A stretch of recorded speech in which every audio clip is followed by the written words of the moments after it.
அனைவருக்கும் வணக்கம். சுஜாதா அவர்களின் ஏன், எதற்கு, எப்படி. பிரசவத்தின் போது கணவன் அருகில் இருக்க பிரான்ஸ் அரசாங்கம் அனுமதிக்கிறது. இந்தியாவிலும் அவ்வாறு அனுமதிக்கலாமே? அனுமதிக்கலாம். இதனால் கணவன் மனைவி பாசம் வளரும். ஆனால் மனைவிமார் கணவனை உள்ளே வர சம்மதிப்பார்கள் என்றால் சரி. உன்னால் தான் பார் இத்தனை வழி என்று அவன் முடியை பிடித்துழுக்கும் அபாயம் இருக்கிறது. தி. ஜானகிராமன் அருமையான ஒரு சிறுகதையை எழுதியிருக்கிறார். 6வது பிரசவத்துக்கு ஆம்புலன்ஸ் வர கொஞ்சம் லேட்டாகி பெரிய சிக்கலாகி இறுதியில் நல்லபடியாக பிரசவம் நடைபெறும். கணவன் அடுத்த தடவை ஆம்புலன்ஸுக்கு முன்னாலேயே சொல்லிவிடலாம் என்பான். விமானத்தின் உதவியின்றி வானத்தில் பறந்தவர்கள் பற்றி லியோனார்டோ டாவின்சி காலத்திலிருந்தே வானத்தில் பறக்கும் முயற்சி இருந்து வந்திருக்கிறது.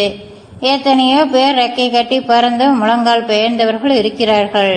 1860ஆம் ஆண்டு ஜேம்ஸ் கிளெஷர் என்னும் பிரிட்டிஷ் வானிலை ஒரு பலூனில் ஏறக்குறைய எவரெஸ்ட் உயரம் மேலே சென்று ஆக்சிஜன் பற்றாக்குறையால் மயங்கி போய் தப்பித்தோம் பிழைத்தோம் என்று கீழே வந்தார்.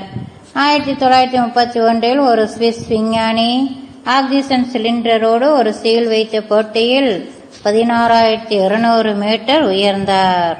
இப்போதைக்கு ரெக்கார்டு 1961இல் அமெரிக்க கடற்படை கமாண்டர் மால்கம் டி. ரோஸ் என்பவர் லெப்டினன்ட் கமாண்டர் விக்டர் பிரதேர் என்பவரும் ஒரு பலூனில் 34,668 மீட்டர் உயரே சென்று சாதித்ததுதான்.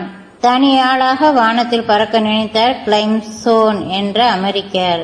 துணியால் தேய்த்த ரெக்கைகளை கைகளுடனும் கால்களுடனும் பிணைத்து ஆபத்துக்கு கை கொடுக்கும் என்று ஒரு பாராசூட்டையும் மார்பில் இறுக்கிக் கொண்டு பாரிஸ் வானவெளியில் 3000 மீட்டர் உயரத்திலிருந்து குதித்து பறக்க ஆரம்பித்தார். தரையை தொடுவதற்கு 300 மீட்டர் உயரத்தில் இருக்கும் போதே திடீரென்று பறக்க முடியாமல் சுருண்டு கல்லை போல் ஸ்வைங் என்று தரையை நோக்கி விழ ஆரம்பித்தார். கடைசி நேரத்தில் பாராசூட்டும் விரியாமல் மக்கர் செய்தது. பறவை போல் வானத்தில் பறக்க வேண்டும் என்ற மனிதனத்தின் கனவை நிறைவேற்றும் அந்த முயற்சியில் கிளைம்சோனின் உயிர் மட்டும் பறந்தது. நீங்களும் முயற்சி பண்ணி பாருங்களேன். நான் நேற்று மாலை மாடிக்கு போனதில் கொஞ்சம் சளி, அதனால்தான் முடியவில்லை. மின்சாரத்தையும் அது தயாரிக்கப்படும் இடத்திலிருந்து ரேடியோ டெலிவிஷன் அலைகளைப் போல அனுப்பி தேவைப்பட்ட இடத்தில் டவுன்லோடு செய்ய முடியாதா? இதற்கான ஆராய்ச்சி நடைபெறுகிறதா? ரேடியோ அலைவரிசை என்பது HF, தொலைக்காட்சி அலைவரிசை என்பது VHF. இதெல்லாம் கிலோ ஹெர்ட்ஸ், மெகா ஹெர்ட்ஸ் கணக்கில் வரும். மின்சாரத்தின் பிரீக்குவன்சி வெறும் 50 ஹெர்ட்ஸ் தான். மின்சாரத்தை காற்றில் அனுப்ப வேண்டுமென்றால் சுமார் 15 லட்சம் கிலோமீட்டர் உயரத்தில் ஆண்டனா அமைக்க வேண்டும். அப்போதுதான் காற்று வெளியில் ஏசி மின்சார அலைகள் பாயும். விண்வெளியில் ஏக்கர் கணக்கில் சோலார் பேனல் அமைத்து அபரிமிதமான சூரிய சக்தியை மைக்ரோவேவ் மூலம் பூமிக்கு அனுப்புவது பற்றி சில கட்டுரைகள் உள்ளன, நடைமுறையில் வரவில்லை. காஸ்மிக் சூப் என்றால் என்ன? முதலாக உயிர் எப்படி தோன்றியது என்பது பற்றி அறிவியலில் பல சித்தாந்தங்கள் உள்ளன. அவதில் காஸ்மிக் சூப் ஒன்று. பல கோடி ஆண்டுகளுக்கு முன்னர் தீக்குழம்பாக இருந்த பூமி படிப்படியாக வெப்பம் தணிந்து எரிமலைகளாகவும் தீக்குழம்புகளாகவும் புகைந்து கொண்டிருந்த நிலை. அதன் பின்னர் உற்பத்தியான methane, hydrogen, carbon dioxide போன்ற சமாச்சாரங்கள் சேர்ந்த ஒரு கலவைதான் இந்த காஸ்மிக் சூப்.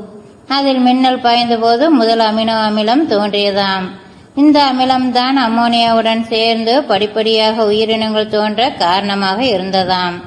அமினோ அமிலங்கள் தோன்றிய சித்தாந்தம் சரி என்று ஒப்புக்கொண்டு விட்டால் அதன் பின் படிப்படியாக நேற்று வரை வந்துவிடலாம். உயிரினங்கள் பரிணாம வளர்ச்சி இன்னும் தொடர்ந்து கொண்டுதான் இருக்கிறது. ஏது அப்படியோ, கடவுள் ஒரே நாளில் அல்லது ஒரே வாரத்தில் அத்தனை உயிரினங்களையும் படைத்தார் என்பது அறிவியலுக்கு சரிப்பட்டு வராது. நெல்லிக்காயை தின்றுவிட்டு நீர் பருகினால் நாக்கில் இனிப்பு சுவை தட்டுப்படுகிறது. அன்னாசி பழத்தை தின்றுவிட்டு நீர் பருகினால் கசப்பு சுவை தட்டுப்படுகிறது. இது எதனால்? நம் நாக்கில் இருக்கும் டேஸ்ட் பட்ஸ் கொஞ்சம் சுலோ. முன்னாக்கில் அடுத்தடுத்து அமைந்திருக்கும் உப்பு, தித்திப்பு, புளிப்பு, துவர்ப்பு, காரம் போன்றவற்றுக்கான முட்டுக்களிடையே ஏற்படும் குழப்பம்தான் இது. மைசூர் பாக் சாப்பிட்டு விட்டு ஜிலேபி சாப்பிட்டு பாருங்கள், ஒரிஜினல் டேஸ்டை உணர மாட்டீர்கள். உயரமான கிளாஸில் ஃபலூடா என்றொரு சமாச்சாரம்.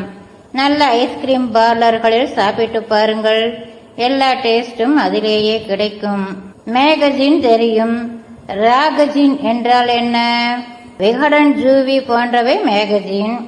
யார் யார் யார் யாருடன் படித்தார்கள் என்று கிசுகிசு எழுதுவார்களே, அதெல்லாம் ராகசின். இவற்றை கவனித்து மான நஷ்ட வழக்கு போடுவதில் பயனில்லை. இதுவே அவர்கள் தொழில். தமிழில் உள்ள ராகஜின்களை பட்டியலிடவும் வேண்டுமா? எல்லாவற்றிலும் கொஞ்சம் ராகஜின் கலந்துதான் இருக்கிறது. அமெரிக்காவில் மிக அதிகம் விற்பனையாகும் பத்திரிகை என்குயரர் ராகஜின் தான். கடல் ஆமைகள் ஏன் முட்டைகளை அடைகாப்பதில்லை? அடைகாப்பதற்கு பதில் நிறைய முட்டைகளை விட்டுவிட்டு விலகுவதில் தான் கடல் ஆமைகளின் இன்புட் சர்வைவல் இருக்கிறது. கடல் ஆமைகள் கரைக்கு வந்து மணலை தோண்டி உள்ளே முட்டையிட்டு ஒரு முடிவோடு அவற்றை மூடி வைத்துவிட்டு மீண்டும் கடலுக்கு போய்விடும். முட்டை பொரிந்ததும், மகனே உன் சமர்த்துதான். கடல் ஆமை குஞ்சுகளின் வாழ்வில் மிக பெரிய சவால் கடலுக்கு போய் சேர்வதுதான். முட்டைகளிலிருந்து ஆமை குஞ்சுகள் வெளியில் வந்த பிறகும் அவற்றுக்கு பறவைகளால் கண்டம் இருக்கிறது. மெதுவாக ஊர்ந்து கடல் நீரில் தலையை நுழைப்பதற்கு முன்னரே கடற்கரையில் பசியோடு காத்து கொண்டிருக்கும் சில பறவைகளும் விலங்குகளும் அவற்றை லபக்கிக் கொண்டு ஓடிவிடும்.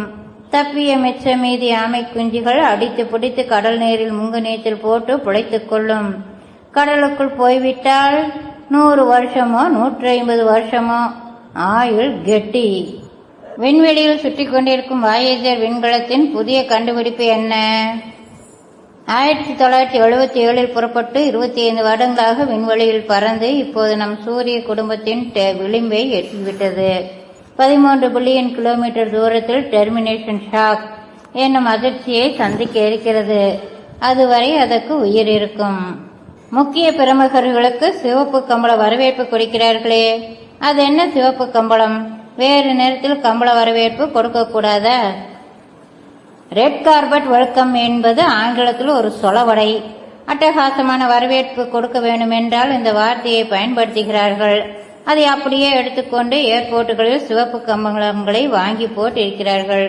வருகிற விஐபிகள் யாரும், என்ன இது கம்பளம் மாதிரி இல்லையே, கலரும் இளம் சிவப்பாக இருக்கிறதே என்று கம்ப்ளைண்ட் செய்ய போவதில்லை. முகலாய மன்னர் ஜஹாங்கீர் ஒருமுறை தன் மச்சான் வீட்டுக்கு விஜயம் செய்தாராம். மன்னர் பாதம் நோகும் என்று மன்னரின் வீட்டிலிருந்து தன் வீடு வரை வெல்வெட் விரித்திருந்தாராம் மச்சான். இப்போதெல்லாம் பச்சை கம்பளம், குங்கும கலர் கம்பளம், கருப்பு கம்பளம் என சென்டிமெண்ட்டுக்கு தகுந்தபடி விதவிதமான நிறங்களில் விரிக்க வேண்டி வருகிறது. மரங்கொத்தி பறவைகள் மரங்களை கொத்துவது உணவுக்காகவா, தனக்கான கூடு அமைக்கவா? இரண்டுமே. சில வகை மரங்கொத்திகளை சாப் சக்கர்ஸ் என்பார்கள். மரத்தை அழகாக கொத்தி உள்ளே இருக்கும் பாலை ஜூஸ் மாதிரி உறிஞ்சும். இதற்காக மரங்கொத்தியின் மூக்கில் ஒரு ஷாக் அப்சார்பர் இருக்கும். சில சமயம் மரங்கொத்திகள் கொத்திய பொந்தில் கூடு கட்டும். மேலும் மற்ற பறவைகளுக்கும் கூடு கட்ட மரம் கொத்தி விட்டு போன பொந்துகள் உதவும். இதனால் இதை ஆதார பறவை என்பர். கண்கொத்தி பாம்பு என்ற ஒரு பாம்பு உண்மையிலேயே இருக்கிறதா? அப்படியெல்லாம் இல்லை. ஆனால் கண்களில் விஷத்தை துப்பும் பாம்புகள் உண்டு. ஸ்பைட்டிங் கோப்ரா தன்னை தாக்க வரும் எதிரின் கண்களை குருடாக்குவதுதான் இவ்வகை பாம்புகளுக்கு இயற்கை வழங்கிய வரம். ஆசிய ஆப்பிரிக்க காடுகளில் நிறைய இருக்கின்றன. எமரால்டு ட்ரீபோ வகை பாம்புகளின் தாக்கும் வேகம் அசாத்தியமானது. இவை மரக்கிளைகளில் தேமை என்று உடலை மடித்து சுருண்டு படுத்து கிடக்கும். இவற்றுக்கு பறவைகளின் தலைதான் குறி. மரத்தை ஒட்டி பறக்கும் பறவைகளின் தலையை ஒரே பாய்ச்சலில் பாய்ந்து பிடிக்கும். மற்றபடி பாம்பு ஒரு பயந்த சுபாவி. தினசரி ஒரு எலியை கொடுத்துவிட்டால் ஆளை விடு என்று பதுங்கும் பிராணி. அனாவசியத்துக்கும் பாம்பின் மேல் பயத்தையும் கலக்கத்தையும் ஏற்படுத்தி பாம்பினமே அழிந்து போகும் அளவுக்கு தீரச் செயல் போல் அடித்து சாகடிக்கிறோம். உண்டி சுருக்குதல் பெண்டிற்கு அழகு என்கிறார்கள். ஆண்கள் மட்டும் அதிகமாக சாப்பிடலாமா? உண்டி பெண்டீர் என்கிற எதுகை வசதிக்கு ஏற்பட்ட பழமொழி இது. மாடு மேய்ப்பது ஆடவருக்கு அழகு, ஆடாமல் இருப்பது ஆடவருக்கு அழகு என்ற ரேஞ்சில் ஆண்களுக்கும் அமைத்துக் கொண்டே போகலாம். உண்மையில் உண்டி சுருக்குதல் எல்லோருக்குமே நல்லது. பெண்கள் உண்டி சுருக்கினால் குறுக்கு சுருங்கி சிம்ரன் ரேஞ்சுக்கு இருப்பார்கள். டைட்டானிக் கப்பல் மூழ்கிய இடத்தில் இப்போது ஆராய்ச்சி நடக்கிறது. இது ஒரு உபதொழிலாகவே நடைபெறுகிறது. டைட்டானிக் மூழ்கியது நவீன கப்பல் பயணத்தின் மிகப்பெரிய வடு. மேற்கத்திய பணக்கார நாட்டவர் அதை லேசில் மறக்க மாட்டார்கள்.